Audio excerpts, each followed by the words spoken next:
Hello friends, मैं अनुराग मिश्रा आज आपके सामने फिर से हम लोग चैप्टर 5 जिसका नाम है नेचुरल रिसोर्स, उसमें आगे बढ़ रहे हैं।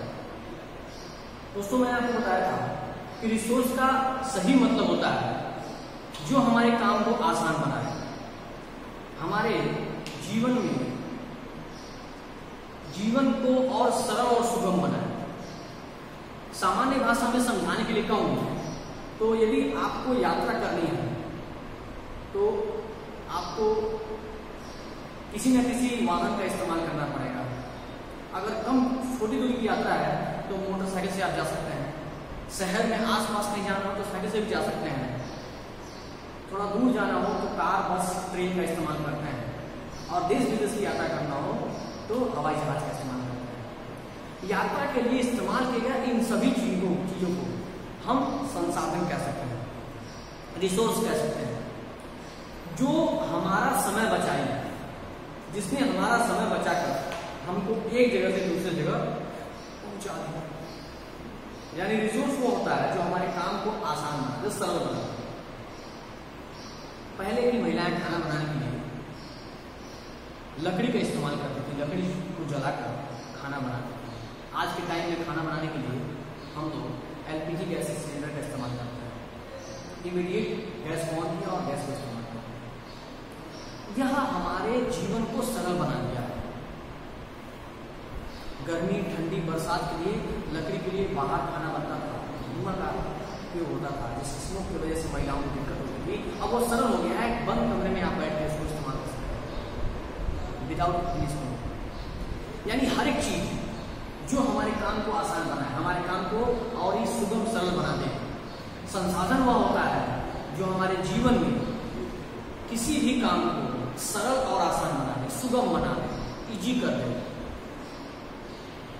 To make our life easier and more comfortable, the kind of use that can use is called resource. संसाधन वही जिसको हम इस्तेमाल करके अपने काम को आसान और सरल बनाते हैं। आपके चैप्टर में थोड़ा कम क्लासीफाई किया गया, लेकिन मैं अपने तरफ से इसको थोड़ा बेहतर बनाने की कोशिश किया हूँ समझाने में। यहाँ मैंने एक चार्ट बनाया है रिसोर्स को समझाने के लिए। रिसोर्स को बेसिकली दो तरह की क्लासीफाई किया जाता है। एक तो मैंने बताया नेचुरल रिसोर्स होता है। नेचुरल रिसोर्स जो हमको डायरेक्ट नेचर से प्राप्त होता है, इसमें कोई इंटरफेरेंस नहीं है, यानी डायरेक्ट नेचर से ही प्राप्त होता है।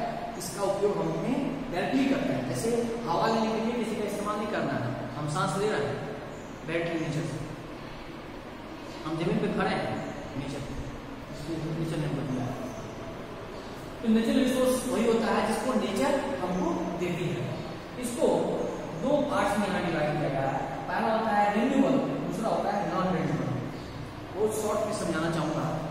रिन्यूएबल का इसको आप डिफाइन कर सकते हैं रिन्यूएबल यानी जिसको दोबारा नया किया जा सकता है, या फिर इसको कम समय में बहुत जल्दी नया किया जा सकता है, इसमें कम समय लगता है नया करने में। और नॉन रिन्यूएबल में क्या होता है, इसको नया तो पहली बार किया जा सकता है, थोड़ा मुश्किल है, और अगर किया भी जाना है तो इसको बहुत लंबा प्रोसेस लगता है। यानी दोबारा इसको बनाने में हजारों लाखों वर्ष का समय लग जाता है और इसको बनने में बहुत कम समय लगता है। रिन्यूएबल और नॉन रिन्यूएबल। रिन्यूएबल को समझने की कोशिश करें तो इसमें होता है कॉन्टिन्यूअस यूज, जिसका इस्तेमाल हम लोग कंटिन्यूअस कर रहे हैं, हो ही रहा है इस्तेमाल। जैसे विंड और वाटर यानी हवा और जल, इसका इस्तेमाल निरंतर हम लोग करते ही चले जाते हैं विदाउट एनी हिंड्रेंस, ऑब्स्टिकल, बिना किसी अवरोध के इसका इस्तेमाल हम कंटिन्यूअस करते ही चले जा रहे हैं। और इसमें आ जाता है बायोलॉजिकल, जिसमें जीवन यानी हम दो भागों में उसको बांटते हैं साइंस के टर्म में। एक कहते हैं फ्लोरा, दूसरा कहते हैं फौना। फ्लोरा संबंधित है नेचुरल वेजिटेशन से और फौना संबंधित है वाइल्ड लाइफ से।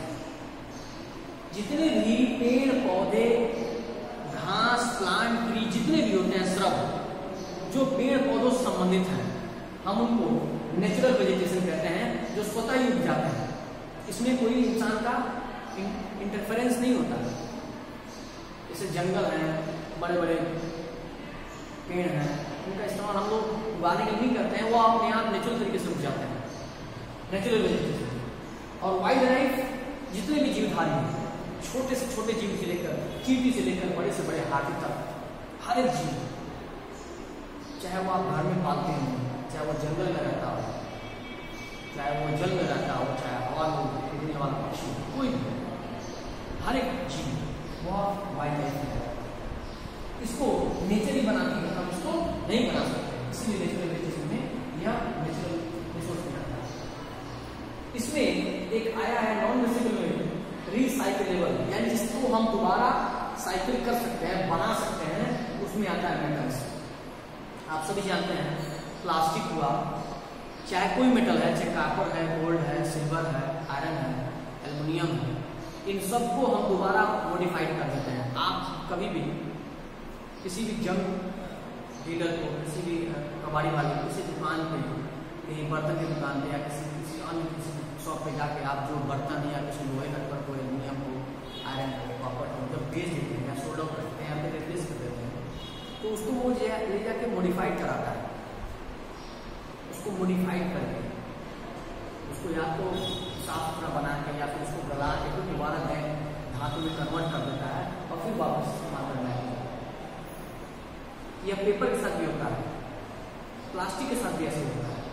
तो यह सब क्या है, रिसाइक्लेबल है। तो इसको हम दोबारा बना सकते हैं कम समय में, और नॉन रिसाइक्लेबल में इसको दोबारा बनाने में या तो लाखों का वर्ष का समय लगना है या तो फिर वो बन नहीं सकता है। जैसे फॉसिल फ्यूल, पेट्रोलियम को हम जला दिए तो दोबारा पेट्रोलियम नहीं उसको बना सकते, वो खत्म हो जाता है। फिर दोबारा पेट्रोलियम बनने में या एलपीजी बनने में या कोल मिनरल्स बनने में, जितने मिनरल्स होते हैं जैसे कोल है, लिक्विड पेट्रोलियम गैस है, या पेट्रोल है, डीजल है, केरोसिन है, ये सभी चीजें बनने में लाखों वर्ष का समय लग जाता है। इसीलिए लगभग ये नॉन रिसाइक्लेबल होता है।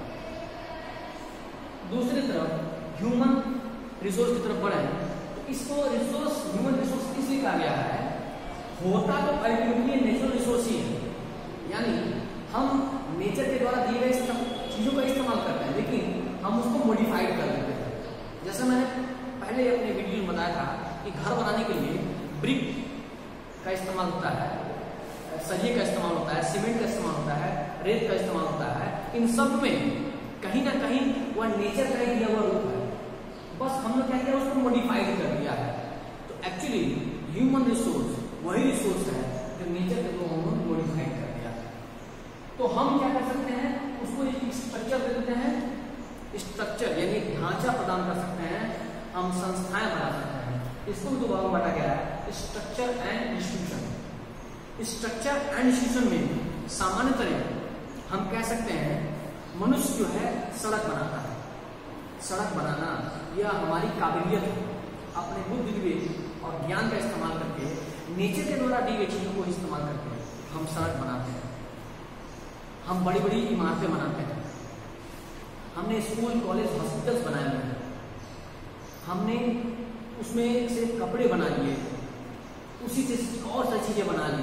ये सब जो चीजों का इस्तेमाल हमने किया है, यह विवेक के, हमारे ज्ञान का उपयोग करके हमने किया है, क्योंकि हमको नेचर नहीं दे सकती है, यह हमारा खुद का कुछ नहीं है। हम नेचर के द्वारा चीज को लेकर उसको मॉडिफाइड करके बनाते हैं, वो कहलाता है स्ट्रक्चर। और इंस्टीट्यूशन में क्या जोड़ा गया है कि हम संस्था का निर्माण किए हुए हैं। इस शिक्षा लेने के लिए हमको एक विशेष संस्था में जाना पड़ेगा, जिसको हम स्कूल कॉलेज कहते हैं। स्वास्थ्य ठीक कराने के लिए एक विशेष जगह जाना पड़ेगा, जिसको हम हॉस्पिटल्स कहते हैं। सामान्य अपनी रक्षा के लिए, अपनी शिकायत के लिए किसी विशेष जगह जाना पड़ेगा, जिसको हम लोग पुलिस स्टेशन कहते हैं। इन सब के लिए मनुष्य ने अपने विवेक का, अपने ज्ञान का इस्तेमाल करके एक संस्थाओं का निर्माण किया है कि विशेष कार्य के लिए विशेष जगह ही जाना पड़ेगा। शिक्षा लेने के लिए स्कूल में, स्वास्थ्य ठीक करने के लिए हॉस्पिटल्स में, और अपनी शिकायत या किसी समस्या के लिए पुलिस स्टेशन में। ये अलग अलग चीजें हैं, अलग अलग संस्थाएं हैं, जिसको मनुष्य ने अपने ही लाइफ को आसान बनाने के लिए, अपनी ही सुविधा के लिए बनाया है। तो इसमें आ गया स्ट्रक्चर और इंस्टीट्यूशन। और क्वालिटी क्वांटिटी में भी वही अंतर होता है, वही चीजें होती हैं कि हम किस चीज का इस्तेमाल किस क्वालिटी में, किस क्वांटिटी में करते हैं। ये सभी चीजें रिसोर्स को पढ़ने के लिए, रिसोर्स को जानने के लिए बहुत ही महत्वपूर्ण होती है। उम्मीद है कि आप इस वीडियो के माध्यम से बहुत सारी चीजों के बारे में जान गए होंगे, समझ गए होंगे। विश्वास के साथ कहता हूँ कि हम लोग अगली वीडियो में और बहुत महत्वपूर्ण जानकारी लेंगे। तब तक के लिए अपना पूरा ख्याल रखिए, सुरक्षित रहिए, घर पे रहिए।